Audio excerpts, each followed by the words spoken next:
Welcome back to all students in another video. તો ફરી એક વખત આપણે મળ્યા છીએ યુટ્યુબના માધ્યમ દ્વારા ચેનલ 8, 9, 10 મેથ્સ એન્ડ સાયન્સની અંદર. તો જે વિદ્યાર્થીઓ ચેનલ પર નવા હોય તે વિદ્યાર્થીઓને ખાસ સૂચના કે તેઓ ચેનલને સબસ્ક્રાઈબ કરી દે અને બેલ આઇકન પણ દબાવી દે, જેથી કરીને ચેનલની દરેક અપડેટ્સ તેને મળતી રહે. અને વિડીયોમાં કે ગણિત વિષયમાં કોઈ પણ પ્રકારની મૂંઝવણ હોય તો તમે કોમેન્ટ કરી તે મૂંઝવણ અમારી સાથે શેર કરી શકો છો અને તમે તેનું ચોક્કસ પ્રકારનું સોલ્યુશન પણ મેળવી શકો છો. બરાબર છે. તો હવે આજે આપણે 9મા ધોરણના ગણિત વિષયની વાત કરવાની છે.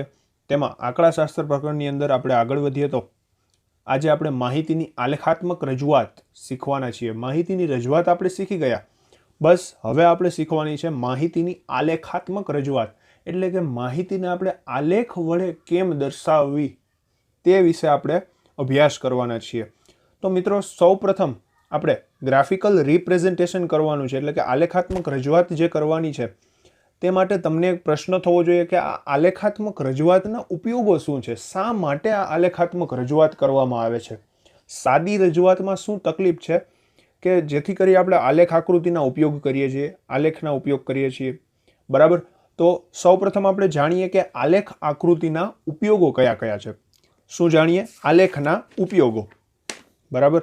આલેખ વડે આપણે માહિતીની રજૂઆત કરીએ તો આલેખના ઉપયોગો કયા કયા છે તે આપણે જાણવું ખૂબ જ જરૂરી છે.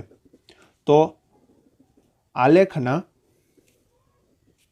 ઉપયોગો, મિત્રો, આલેખના ઉપયોગો જો લખવા હોય તો આપણે આ રીતે લખી શકીએ કે વ્યક્તિગત માહિતીની તુલના આલેખ વડે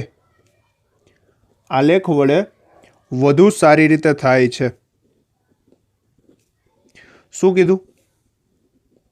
કે આપણે જ્યારે કોઈ પણ માહિતી અલગ અલગ અવલોકન, વ્યક્તિગત રીતે અવલોકન લઈને કરીએ છીએ અને તે માહિતીની આપણે જ્યારે તુલના કરવી હોય, કમ્પેરિઝન કરવી હોય, ત્યારે આ તુલના, આ કમ્પેરિઝન આલેખ વડે ખૂબ સારી રીતે કરી શકાય છે. બરાબર છે. જો આપણને આલેખ ઊંચો દેખાતો હોય તો અને બીજો આલેખ એક નીચો દેખાતો હોય તો આપણે ખૂબ સારી રીતે કહી શકીએ કે આ આલેખમાં આમ છે તેમ છે. તેનું તારણ આપણે ખૂબ સરળતાથી કાઢી શકતા હોઈએ. એટલા માટે આલેખનો ઉપયોગ સૌપ્રથમ આ તુલના સારી રીતે થઈ શકે. બરાબર.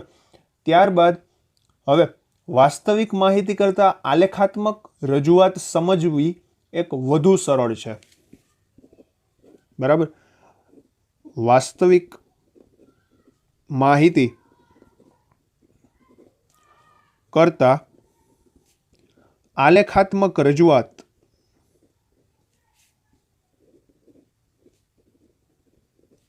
સમજવી સરળ છે. હવે એવું શું કામ કહેવાય છે? એવું શા માટે કહેવાય છે? મિત્રો, એક વાક્ય છે કે 1000 શબ્દો કરતાં એક ચિત્ર વધુ શ્રેષ્ઠ છે. આ શું કહેવા માંગે છે? તમે 1000 શબ્દ લખો એની બદલે એક ચિત્ર લખો ને તો સામેવાળી વ્યક્તિને એ વસ્તુ તરત ક્લિયર થઈ જાય, તરત સમજાઈ જાય. બરાબર છે. 1000 શબ્દ તમે લખો તો કદાચ ન પણ સમજાય, પરંતુ એક ચિત્ર એવું બનાવી નાખો તો એ વ્યક્તિને, સામેવાળી વ્યક્તિને આ તમે શું કહેવા માંગો છો એ વસ્તુ તરત જ ક્લિયર થઈ જાય, તરત જ સમજાઈ જાય. એટલા માટે આલેખનો ઉપયોગ વાસ્તવિક માહિતી દર્શાવવા માટે કરાય છે. વાસ્તવિક માહિતી કરતાં, એટલે કે જે આંકડાકીય માહિતી આપણને આપેલી હોય છે, આપણને પણ જ્યારે છેલ્લા 3 વિડીયો આપણે શીખી લીધા, 1 થી 9 દાખલા સ્વાધ્યાય 14.2 ગણ્યા, તેમાં તમને પણ ઘણો બધો કંટાળો આવ્યો હશે. શું કામ? કારણ કે આપેલા 40, 50, 30 અવલોકનો હોય, તેને જોવા, તેનું આપણે નિરાકરણ કરવું. બરાબર છે. પછી તેનો કોષ્ટકમાં સમાવેશ કરવો, એક પછી એક અવલોકન જોતા જવા પડે, સમય વધુ માગી લે. એટલા માટે કંટાળાજનક વસ્તુ છે વાસ્તવિક માહિતી જ્યારે આંકડાકીય માહિતી આપેલી હોય તે. અને આલેખીય જો રજૂઆત હોય, તમને આલેખીય રજૂઆત આપેલી હોય તો તમને જોવો ખૂબ જ ગમે. બરાબર છે. રસપ્રદ વસ્તુ છે, ઇન્ટરેસ્ટિંગ વસ્તુ છે. એટલા માટે આલેખીય રજૂઆતના આ ઉપયોગ છે. બરાબર. આલેખ દ્વારા વિશાળ માહિતીને ટૂંકમાં દર્શાવી શકાય છે. આલેખ વડે વિશાળ માહિતીને એટલે કે મોટી માહિતીને ટૂંકમાં સરળતાથી દર્શાવી શકાય છે. ટૂંકમાં અને સરળતાથી દર્શાવી શકાય છે. મિત્રો 50 અવલોકનોનો જ્યારે આપણને માહિતી આપેલી હોય, 50 આંકડાઓ આપેલા હોય, ગયા વિડીયોઝની અંદર આપણે જોયા છે. હવે 50 આંકડાઓનું આપણને એક આલેખ તૈયાર કરીને દઈ દે તો એ ખૂબ ટૂંકો પણ બને અને આપણને જોવો ગમે, ઉપરાંત એ આપણને સરળતાથી સમજી પણ શકીએ આપણે. બરાબર છે? એટલા માટે આલેખના બધા ઉપયોગ થયા. હવે મિત્રો આલેખના પ્રકાર ભણીએ. આલેખના ઉપયોગો તો સમજી લીધા સારી રીતે. હવે વધીએ આગળ, ભણીએ આલેખના પ્રકાર. આલેખના પ્રકાર મિત્રો 3 છે. આલેખના પ્રકાર કેટલા છે? 3. આપણે આ પ્રકરણની અંદર 3 આલેખ શીખવાના છીએ. બરાબર? માહિતી માટે. તેમાંનો સૌપ્રથમ આલેખ છે લંબાલેખ. બરાબર છે? બીજો આલેખ છે સ્તંભાલેખ અને ત્રીજો આલેખ છે આવૃત્તિ બહુકોણ. આ 3 પ્રકારના આલેખ આપણે ટેક્સ્ટબુકની અંદર તેના પ્રશ્નો પણ પૂછેલા છે. હવે મિત્રો આ લંબાલેખ, સ્તંભાલેખ વિશે પણ માહિતી લઈએ અને આવૃત્તિ બહુકોણ વિશે પણ સમજીએ. તેની સામાન્ય એવી વ્યાખ્યાઓ લઈએ તો તેનામાં કઈ રીતે દર્શાવાય છે, શું દર્શાવાય છે, કઈ અક્ષ ઉપર શું દર્શાવવું. તો સૌપ્રથમ આલેખ દોરતા પહેલાં તમને એ ખ્યાલ હોવો જોઈએ કે આલેખ છે એ સામાન્ય ચોપડામાં ન દોરી શકાય. તેના માટે આ રીતનું ગ્રાફ પેપર હોવું ખૂબ જ જરૂરી છે. બરાબર છે? આ રીતનું ગ્રાફ પેપર હોવું ખૂબ જ જરૂરી છે. આ ગ્રાફ પેપરની અંદર જ તમે ગ્રાફ દોરી શકો. આલેખ પત્ર કહેવાય છે. અથવા તમે ધોરણ 9ની નવનીત પબ્લિકેશનની એક જે આલેખ બુક આવે છે, આલેખ પોથી આવે છે, તે તમે ખરીદી લ્યો તો પણ વાંધો નહીં, કારણ કે તેની અંદર તમને રકમ તૈયાર આપેલી જ હોય છે. બરાબર છે? તો આ રીતના આલેખમાં આપણે આલેખો દોરવાના છે અને તેની અંદર એક્સ અક્ષ અને વાય અક્ષ આ 2 અક્ષો આવેલી છે. બરાબર? તો લંબાલેખમાં એક્સ અક્ષ ઉપર શું દર્શાવાય, વાય અક્ષ ઉપર શું દર્શાવાય, સ્તંભાલેખમાં એક્સ અક્ષ ઉપર, વાય અક્ષ ઉપર શું શું દર્શાવાય છે એ આપણે જોવાનું જ છે. બરાબર? તો શરૂઆત કરીએ લંબાલેખથી. શરૂ કરીએ લંબાલેખ. લંબાલેખ શું છે? પહેલો પ્રકાર લંબાલેખ સમજીએ. અંગ્રેજીમાં કેવું હોય તો બાર ગ્રાફ કહેવાય. Bar graph. બરાબર? હવે એવું કીધું છે લંબાલેખની વ્યાખ્યા એવી છે કે સમાન પહોળાઈવાળા લંબચોરસ દ્વારા, કોના દ્વારા? લંબચોરસ દ્વારા જુદા જુદા ચલો દર્શાવી તેને એક અક્ષ પર, કઈ અક્ષ?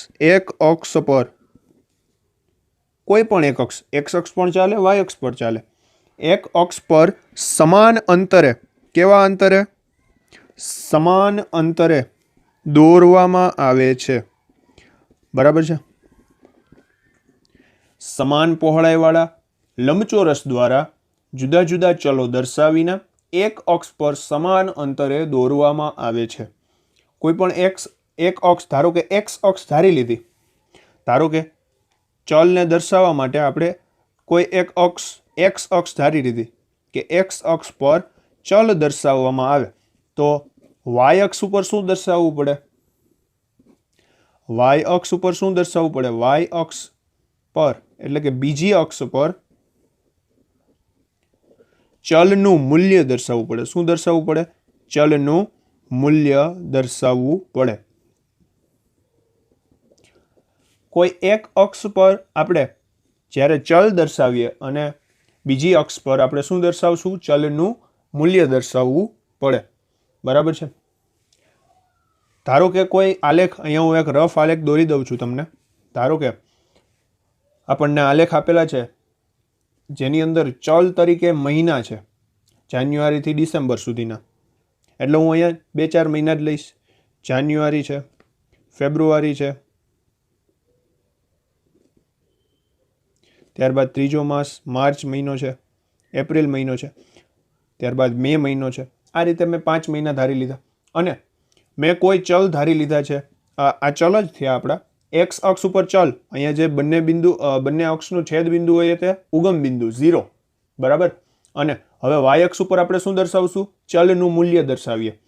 ધારો કે 1, 2 આવી રીતે સમાન અંતરે 3, 4, 5, 6, 7 આ રીતે, બરાબર.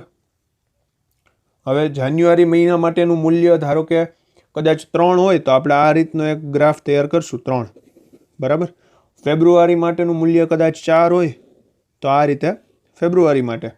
માર્ચ મહિના માટેનું મૂલ્ય કદાચ 2 હોય તો આ રીતે 2 સુધીનો આપણે 2 પહોળાઈવાળો ગ્રાફ, 2 લંબાઈવાળો ગ્રાફ તૈયાર કરશું. આ 3 છે, આ 4 છે. હવે મિત્રો આ ગ્રાફ કેમ તૈયાર કરવા, કઈ રીતે આપણે ચલ મૂકવા, પછી આ ચલના મૂલ્યો મૂકવા, એ બધી જ વિગત, એ બધી જ માહિતી તમને આપણે જ્યારે દાખલાઓ ગણશું ત્યારે ખૂબ સારી રીતે ક્લિયર થઈ જશે, એટલે એ બાબતે મૂંઝાવવું નહીં. હવે ધારો કે એપ્રિલ મહિનાનું પણ મૂલ્ય 2 હોય તો આપણે આ રીતે 2 લંબાઈવાળો આપણે લંબચોરસ સ્તંભ તૈયાર કરી દેવાનો. પછી કદાચ એવું કીધું હોય કે મે મહિના માટેનું મૂલ્ય 5 છે તો આ રીતે 5 માટેનો આ રીતનો સ્તંભ તૈયાર કરી દેવાનો થાય, બરાબર છે. એટલે કાંઈ અઘરું નથી મિત્રો, લંબાલેખ ખૂબ સરળ છે, તમે દોરતા આવ્યા છો, બરાબર છે, નાના ધોરણોમાં પણ. હવે ત્યારબાદ તો આગળ વધીએ. હવે બીજો પ્રકાર લઈએ સ્તંભાલેખ. લંબાલેખ પૂર્ણ કરીએ. હવે બીજો પ્રકાર સ્તંભાલેખ. બીજો પ્રકાર કયો છે? સ્તંભાલેખ. અંગ્રેજીમાં એને કેવું હોય તો હિસ્ટોગ્રામ કહેવાય. શું કહેવાય? હિસ્ટોગ્રામ. હવે મિત્રો આ જ્યારે સ્તંભાલેખ છે, સ્તંભાલેખ એના પાછા 2 પ્રકાર છે. એના 2 પ્રકાર છે. કયા કયા 2 પ્રકાર જોઈએ? એક પહેલો પ્રકાર અહીંયા હું લખીશ અને એક બીજો પ્રકાર અહીંયા લખીશ, બરાબર. એમાંનો પહેલો પ્રકાર છે સમાન વર્ગ લંબાઈ ધરાવતો સ્તંભાલેખ.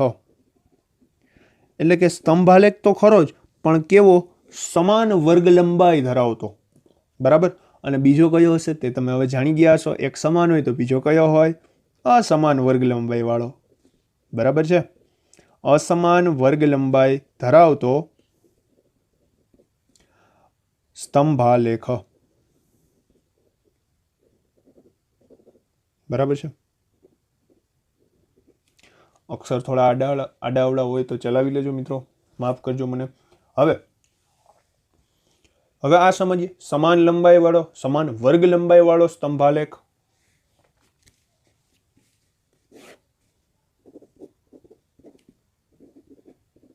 સમાન વર્ગ લંબાઈ ધરાવતો સ્તંભાલેખ. હવે મિત્રો આ સ્તંભાલેખમાં જ્યારે સ્તંભાલેખ દોરવામાં આવે છે ત્યારે એક્સ અક્ષ ઉપર સમાન વર્ગ લંબાઈવાળા વર્ગના વર્ગ સીમા બિંદુ લેવાના. જ્યારે આ સમાન વર્ગ લંબાઈવાળો સ્તંભાલેખ દોરવામાં આવે છે, ખાસ યાદ રાખજો મિત્રો, કામની વસ્તુ છે આ. ત્યારે એક્સ અક્ષ ઉપર, કોની ઉપર? એક્સ અક્ષ ઉપર શું લેવામાં આવે છે? સમાન વર્ગ લંબાઈવાળા વર્ગના વર્ગ સીમા બિંદુઓ. હવે આ વર્ગ સીમા બિંદુ શું છે તે આપણે સમજી ચૂક્યા છીએ આગળના લેક્ચર્સની અંદર. વર્ગ સીમા બિંદુઓ દર્શાવાય છે એક્સ અક્ષ ઉપર, બરાબર. અને વાય અક્ષ ઉપર આવૃત્તિને યોગ્ય પ્રમાણમાપ વડે દર્શાવાય છે. વાય અક્ષ ઉપર શું દર્શાવવામાં આવે છે? આવૃત્તિઓ પણ કેવી રીતે? યોગ્ય પ્રમાણમાપ સાથે. હવે આ પ્રમાણમાપ કેમ લેવું એ આપણે આલેખ દોરશું ત્યારે તમને ખ્યાલ આવી જશે. પ્રમાણમાપ સાથે દર્શાવાય છે, આવૃત્તિઓ દર્શાવાય છે, પરંતુ કઈ રીતે? યોગ્ય પ્રમાણમાપ સાથે. તો આ વાત થઈ સમાન વર્ગ લંબાઈ ધરાવતો સ્તંભાલેખ. હવે બીજો પ્રકાર કયો છે? બીજો પ્રકાર કયો છે મિત્રો? અથવા એ પહેલા બીજો પ્રકારમાં આગળ વધતા પહેલા આપણે જો આની એક આકૃતિ, નાનકડી રફ આકૃતિ જોવી હોય તો આપણે આ રીતે દોરી શકીએ. આ રીતની વાય અક્ષ હોય ને આ રીતની એક્સ અક્ષ હોય. એ તો તમને ખ્યાલ હોવો જ જોઈએ કે આડી હોય, સમાંતર હોય તેને એક્સ અક્ષ કહેવાય, અને ઊભી હોય એટલે કે લંબ હોય તેને વાય અક્ષ કહેવાય. આ એક્સ ડેશ, આ વાય ડેશ, આ વાય. બરાબર. અહીંયા વાય અક્ષ ઉપર શું દર્શાવાય? આવૃત્તિ દર્શાવાય. અને અહીંયા શું દર્શાવાય? વર્ગના વર્ગ સીમા બિંદુ દર્શાવાય. કેવા વર્ગ? સમાન વર્ગ લંબાઈ વાળા વર્ગ. ખાસ યાદ રાખજો. બરાબર છે. હવે હજી સ્તંભાલેખ માટે આપણે જાણવું હોય તો દરેક વર્ગ ઉપર તે વર્ગની આવૃત્તિના, અહીંયા લખી નાખું છું, પાછળ લખું જેથી તમને ખ્યાલ આવે. શું લખી શકીએ કે વધુ ડિટેલમાં હજી સમજવા જઈએ તો સ્તંભાલેખ માટે દરેક વર્ગ ઉપર તે વર્ગની આવૃત્તિના પ્રમાણમાં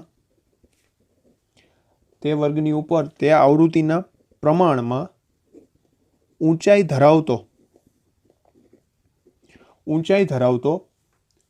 સ્તંભ દોરવામાં આવે છે. શું દોરવામાં આવે છે? સ્તંભ દોરવામાં આવે છે. હવે મિત્રો આ વસ્તુ જે આ વાક્ય આપણે લખ્યું એ આપણને ક્યારે સમજાશે? જ્યારે આપણે પ્રેક્ટિકલી ગ્રાફ દોરશું, સ્તંભાલેખ દોરશું ત્યારે જ સમજાશે. બરાબર. હજી આપણે બીજી વાત એક જાણવી હોય આ સ્તંભાલેખની અંદર તો આપણે એ પણ કહી શકીએ કે સ્તંભની સંખ્યા વર્ગોની સંખ્યા જેટલી હોય છે. એટલે કે આપણને કોઈ માહિતી આપી દીધી, વર્ગીકૃત માહિતી, અને તેમાં ધારો કે વર્ગોની સંખ્યા છે 10, તો સ્તંભની સંખ્યા પણ કેટલી થવી જોઈએ? 10 જ થવી જોઈએ. વર્ગની સંખ્યા જેટલી હોય છે. ખાસ યાદ રાખો મિત્રો. આમ આ રીતે મળતી આકૃતિઓને સમાન પહોળાઈવાળો સ્તંભાલેખ કહે છે. એટલે હવે જે આપણે સ્તંભાલેખ તૈયાર કરીએ છીએ તે કેવો સ્તંભાલેખ હશે? સમાન પહોળાઈવાળો. સમાન પહોળાઈ એટલે શું? સપોઝ કે અહીંયા કોઈ એક વર્ગ આપી દીધા, વર્ગ સીમા બિંદુ અહીંયા મેં લઈ લીધા. બરાબર છે. અહીંથી અહીંયા આ વર્ગ સીમા બિંદુ અને આ એની પહોળાઈ. બરાબર છે. ત્યારબાદ હવે ધારો કે આ 0 થી 5 વર્ગ છે, અથવા 5 થી 10 લઈ લો, કારણ કે 0 થી 5 અહીંથી સ્ટાર્ટ થાય. આ ધારો કે 0 થી 5 થી 10 છે, 5 થી 10 નો વર્ગ છે. ત્યારબાદ હવે અહીંયા 10 થી 15 નો વર્ગ છે. તો તેની લંબાઈ ધારો કે તેની આવૃત્તિ આટલી જ છે. તો આની પહોળાઈ તો કેટલી થશે? સમાન જ થશે. 5 5 જ થશે. શા માટે સમાન થશે? કારણ કે વર્ગ લંબાઈ સમાન છે. ખ્યાલ આવે છે? છતાં હજી વધુ ડિટેલમાં આપણે ક્યારે સમજાશે? જ્યારે આપણે પ્રેક્ટિકલી ગ્રાફ પેપર ઉપર, ક્યાં? અહીંયા ગ્રાફ પેપર ઉપર જ્યારે આપણે સ્તંભાલેખ, લંબાલેખ, આવૃત્તિ બહુકોણ દોરશું ત્યારે આપણને ખૂબ સારી રીતે સમજાઈ જશે. બરાબર છે. હવે આગળ જોઈએ આપણે અસમાન વર્ગ લંબાઈ ધરાવતો સ્તંભાલેખ. આ કેવો? સમાન. હવે કેવો? અસમાન. જોઈએ. અસમાન વર્ગ લંબાઈ ધરાવતો સ્તંભ આલેખ. તેના વિશે આપણે શું શું જાણીએ છીએ? તે અસમાન વર્ગ લંબાઈ ધરાવતો સ્તંભાલેખ. તો જ્યારે અસમાન વર્ગ લંબાઈ વાળા આવૃત્તિ વિતરણનો સ્તંભાલેખ દોરવો હોય તો તેના માટે પહેલી વસ્તુ એ કે જ્યારે અસમાન વર્ગ લંબાઈ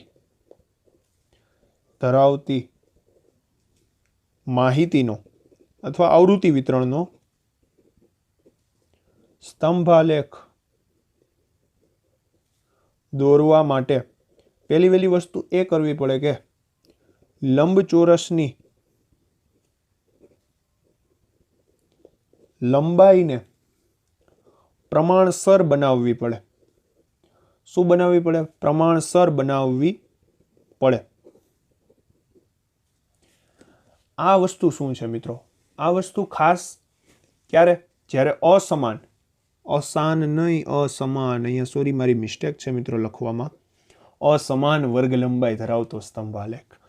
શું કીધું છે? જ્યારે અસમાન વર્ગ લંબાઈ ધરાવતી માહિતીનો જ્યારે સ્તંભાલેખ દોરવો છે ત્યારે સૌપ્રથમ લંબચોરસની લંબાઈને લંબચોરસની લંબાઈને તમારે પ્રમાણસર બનાવવી પડે. હવે એવું ક્યારે કરવું પડે? જ્યારે વર્ગ લંબાઈ કેવી હોય? અસમાન હોય. તો લંબચોરસની લંબાઈને પ્રમાણસર બનાવવી. શા માટે લંબચોરસની લંબાઈને ક્યારે પ્રમાણસર બનાવવી પડે? જ્યારે લંબાઈ અસમાન મળતી હોય. જો અહીંયા આપણને લંબાઈ કેવી મળતી હતી? સમાન મળતી હતી, 5 5 5. શા માટે? કારણ કે વર્ગ લંબાઈ સમાન હતી, જોઈ શકો છો. પરંતુ અહીંયા તો વર્ગ લંબાઈ બધી અસમાન હશે. તો શું કરવું? તો સૌ પ્રથમ આપણે તે લંબાઈને આપણે શું બનાવવી પડે? પ્રમાણસર બનાવવી પડે. સમાન તો ન બનાવી શકીએ પણ પ્રમાણસર બનાવવી પડશે. તો ત્યારબાદ હવે બીજો મુદ્દો કે પ્રમાણસર બનાવ્યા પછી શું કરવાનું? હવે લંબચોરસની ઊંચાઈ માટે, હવે ઊંચાઈ શું છે એ આપણને હમણાં સમજાશે. અહીંયા કાઉં શું ખાલી રાખું છું. તો લંબચોરસની ઊંચાઈ માટે નીચેનું સૂત્ર ઉપયોગી છે. એટલે જ્યારે આપણે લંબચોરસની ઊંચાઈ શોધવી હોય તો હવે હું જે સૂત્ર લખીશ તે સૂત્ર તમારે વાપરવું પડશે.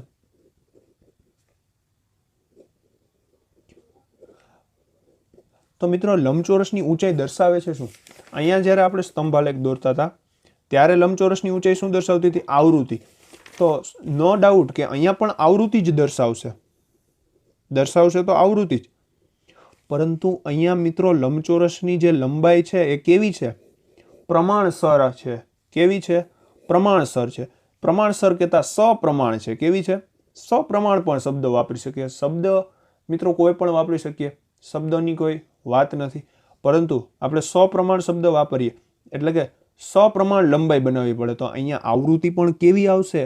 સપ્રમાણ આવશે, પ્રમાણસર આવશે. બરાબર છે? તો એક આ વસ્તુ નોંધવા જેવી છે. બરાબર. હજી મિત્રો આ પ્રકારનો જે સ્તંભાલેખ હોય છે તેના માટેનું સૂત્ર હવે લખીએ. તો લંબચોરસની ઊંચાઈ બરાબર આપેલા વર્ગની આવૃત્તિ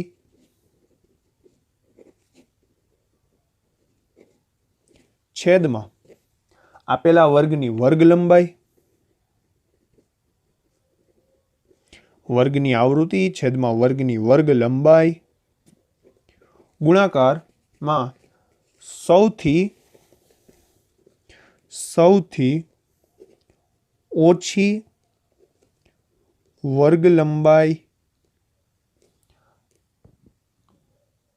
ધરાવતા વર્ગની વર્ગ લંબાઈ. શું લેવાનું છે મિત્રો? અહીંયા ગુણાકારમાં માહિતીની અંદર એવી વર્ગ લંબાઈ અહીંયા ચૂઝ કરવાની છે, એવી વર્ગ લંબાઈ પસંદ કરવાની છે કે જે સૌથી ઓછી હોય. કેવી હોય? સૌથી ઓછી વર્ગ લંબાઈ હોય. હવે મિત્રો આપણે જાણીએ જ છીએ અહીંયા વર્ગ લંબાઈ કેવી હશે? બધી અસમાન. તો એમાં નાની મોટી વર્ગ લંબાઈ તો થવાની જ છે કે નહીં? બરાબર. તો અહીંયા આપણે સૌથી જે નાનામાં નાની વર્ગ લંબાઈ હશે તેનો અહીંયા આપણે ગુણાકાર કરશું. સૂત્ર શું યાદ રાખો? લંબચોરસની ઊંચાઈ બરાબર આપેલા વર્ગની આવૃત્તિ છેદમાં આપેલા વર્ગની વર્ગ લંબાઈ ગુણ્યા, ટૂંકમાં યાદ રાખવું હોય તો આપેલી માહિતીમાં નાનામાં નાની વર્ગ લંબાઈ. બરાબર છે? આ રીતે તમે યાદ રાખી શકો સૂત્રને. હવે મિત્રો આ પ્રકારનો જે સ્તંભાલેખ બને છે, આ પ્રકારનો સ્તંભાલેખ તૈયાર થાય છે તેમાં લંબચોરસની પહોળાઈ જુદી જુદી હોય છે. આ પ્રકારના સ્તંભ આલેખોમાં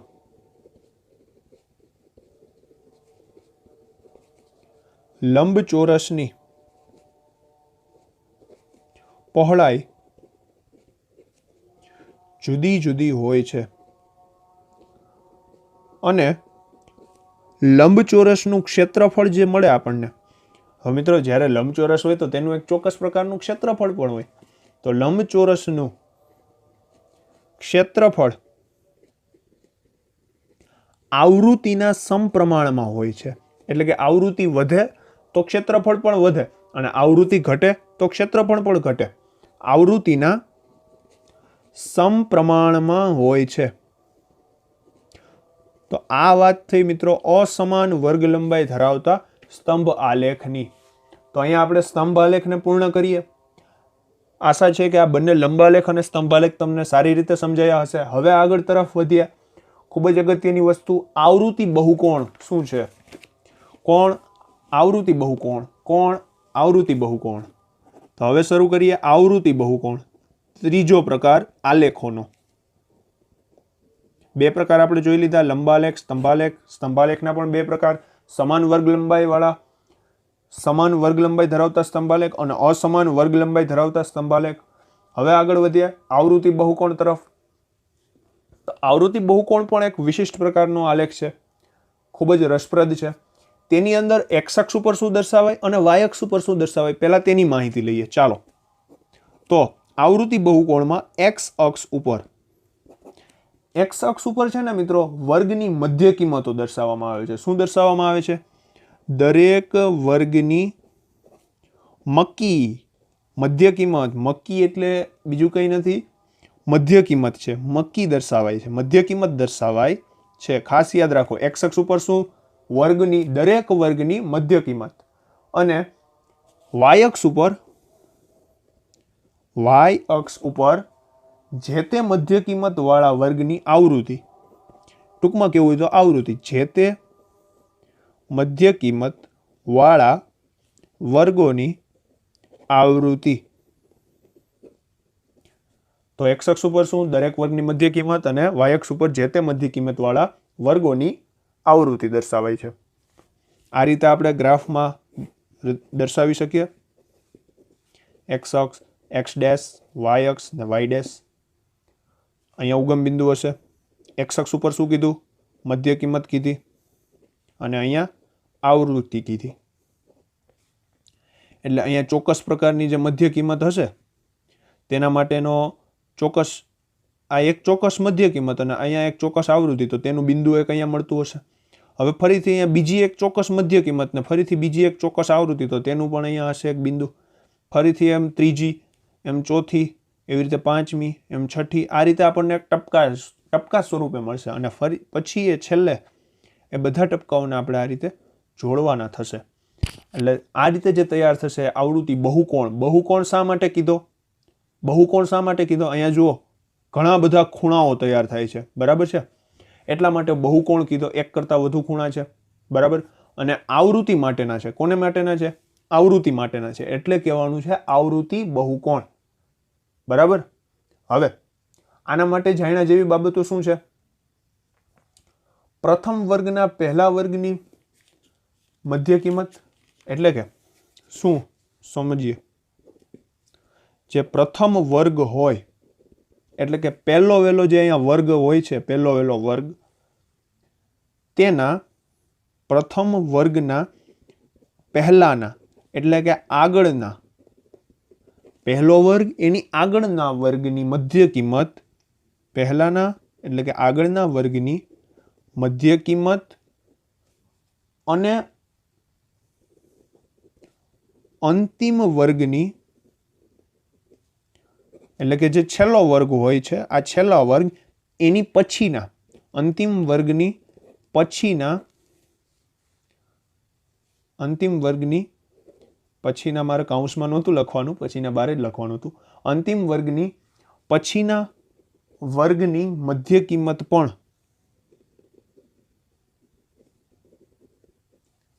આલેખ પર દર્શાવવામાં આવે છે.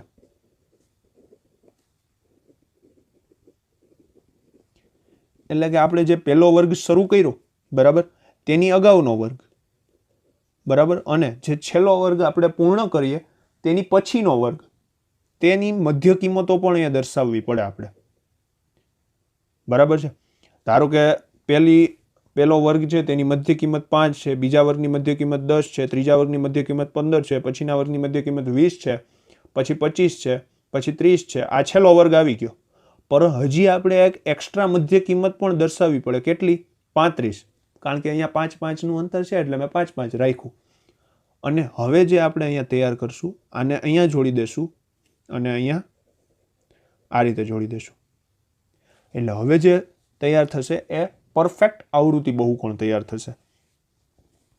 અને મિત્રો એવું માનવામાં આવે છે કે આ જે વર્ગો હોય છે, કયા વર્ગ, હજી એક વખત, કે પહેલા વર્ગની આગળનો વર્ગ અને છેલ્લા વર્ગની પછીનો વર્ગ, એની આવૃત્તિને છે ને 0 લેવામાં આવે છે. કેટલી લેવામાં આવે છે? 0. આ બંને વર્ગોની આવૃત્તિ 0 લેવામાં આવે છે. કારણ કે જ્યારે આવૃત્તિ 0 હશે તો જ આપણે તેને જોડી શકશું ને, ટચ કરાવી શકશું. બરાબર? જો કદાચ 5 આવૃત્તિ હોત તો તે ક્યાંક અહીંયા દર્શાવવું પડત બિંદુ. એટલા માટે આ ખાસ યાદ રાખવું. હવે આ વર્ગોની મધ્ય કિંમતો દર્શાવતા બિંદુઓને પણ આલેખમાં દર્શાવવામાં આવે છે. આવૃત્તિ બહુકોણ વિશે મિત્રો આપણે એકે એક પોઈન્ટ સમજવાનો છે. શું? આ વર્ગોની મધ્ય કિંમતો દર્શાવતા બિંદુઓને પણ આલેખ ઉપર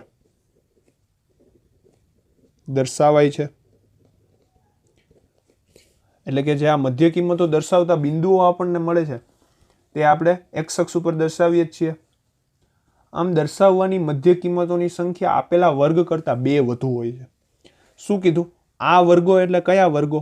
જે આ પછીનો વર્ગ અને આગળનો વર્ગ, આ બંને વર્ગ છે ને તેની મધ્ય કિંમતને પણ આપણે આલેખ ઉપર દર્શાવીએ છીએ. તે તો મેં અહીંયા વાત કરેલી જ. એક્સ અક્ષ ઉપર દર્શાવીએ છીએ, એક અહીંયા ને એક અહીંયા, આગળનો વર્ગ ને પછીનો વર્ગ. અને બીજું શું કહેવા માંગે છે કે તે મધ્ય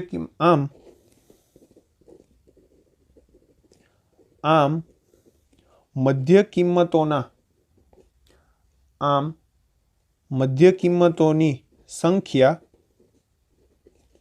વર્ગોની સંખ્યા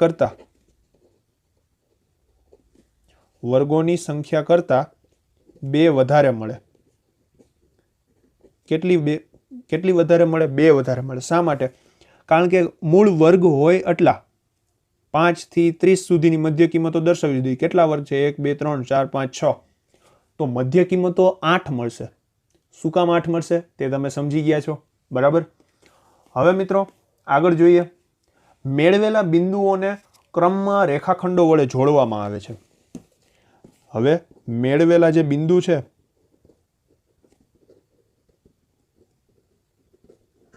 ક્રમમાં રેખાખંડો વડે જોડવામાં આવે છે. એ તો મેં તમને વાત કરેલી. આ રીતે રેખાખંડ વડે જોડવાના હોય છે બિંદુઓને. બરાબર છે? આમ જે આ આવૃત્તિ બહુકોણ છે ને એ એક્સ અક્ષ સાથેની બંધ આકૃતિ બને. શું બને? આ જે આવૃત્તિ બહુકોણ બને, આવૃત્તિ બહુકોણ જે બને છે એ એક્સ અક્ષ સાથેની બંધ આકૃતિ છે. બંધ આકૃતિ એટલે શું? ક્યાંયથી ખુલ્લી ન હોય એવી, બંધ. જો એક્સ અક્ષ સાથે, વાય અક્ષ સાથે નહીં. આ રીતની આકૃતિ એક તૈયાર થાય પણ એ એક્સ અક્ષ સાથે બંધ છે, ક્યાંયથી ખુલ્લી નથી. બરાબર છે? આવી રીતે આપણે આપેલા આવૃત્તિ વિતરણનો સ્તંભાલેખ દોરેલો હોય કે પછી લંબચોરસના ઉપરની બાજુના મધ્ય બિંદુઓને ક્રમશઃ રેખાખંડો વડે જોડીએ તો પણ આવૃત્તિ બહુકોણ બની જાય. શું કહેવા માંગે છે? જો લંબચોરસ સ્તંભાલેખ આપણે દોરેલો હોય આ રીતનો કોઈ સ્તંભાલેખ તૈયાર કર્યો છે. ચાલો અહીંયા એક કાચો સ્તંભાલેખ હું અહીંયા તૈયાર કરું અને પછી તેના મધ્ય બિંદુ, આ જે સ્તંભાલેખના મધ્ય બિંદુ હોય ને એના મધ્ય બિંદુને રેખાખંડને જોડીએ. અહીંથી અહીંયા, અહીંથી અહીંયા, અહીંથી અહીંયા અને અહીંથી અહીંયા, અને એક અગાઉનો ને એક પછીનો. તો આ જે તૈયાર થયો એ એક આવૃત્તિ બહુકોણ છે. શું છે? આવૃત્તિ બહુકોણ છે. કહી શકીએ આવૃત્તિ બહુકોણ. એટલે કેટલાક દાખલામાં ક્યારેક 2 વસ્તુ પણ પૂછી લે, સ્તંભાલેખ પણ દોરો અને આવૃત્તિ બહુકોણ પણ દોરો. તો આપણે આ રીતે તૈયાર કરવાનો થાય છે. બરાબર મિત્રો? તો હજી એક બાબત આવૃત્તિ બહુકોણ વિશે જાણ્યા જેવી છેલ્લી બાબત કે જો પ્રથમ વર્ગ 0 થી શરૂ ન થતો હોય, શું કે અહીંયા જ લખી દઉં જેથી અહીંયા આકૃતિમાં મારે દર્શાવવું હોય તો સરળતા રહે. જો પ્રથમ વર્ગ 0 થી શરૂ ન થતો હોય તો પ્રમાણ માપ બંધ બેસતું કરવા x અક્ષ પર છેદ મૂકવામાં આવે છે. છેદ કે કાપ મૂકવામાં આવે છે.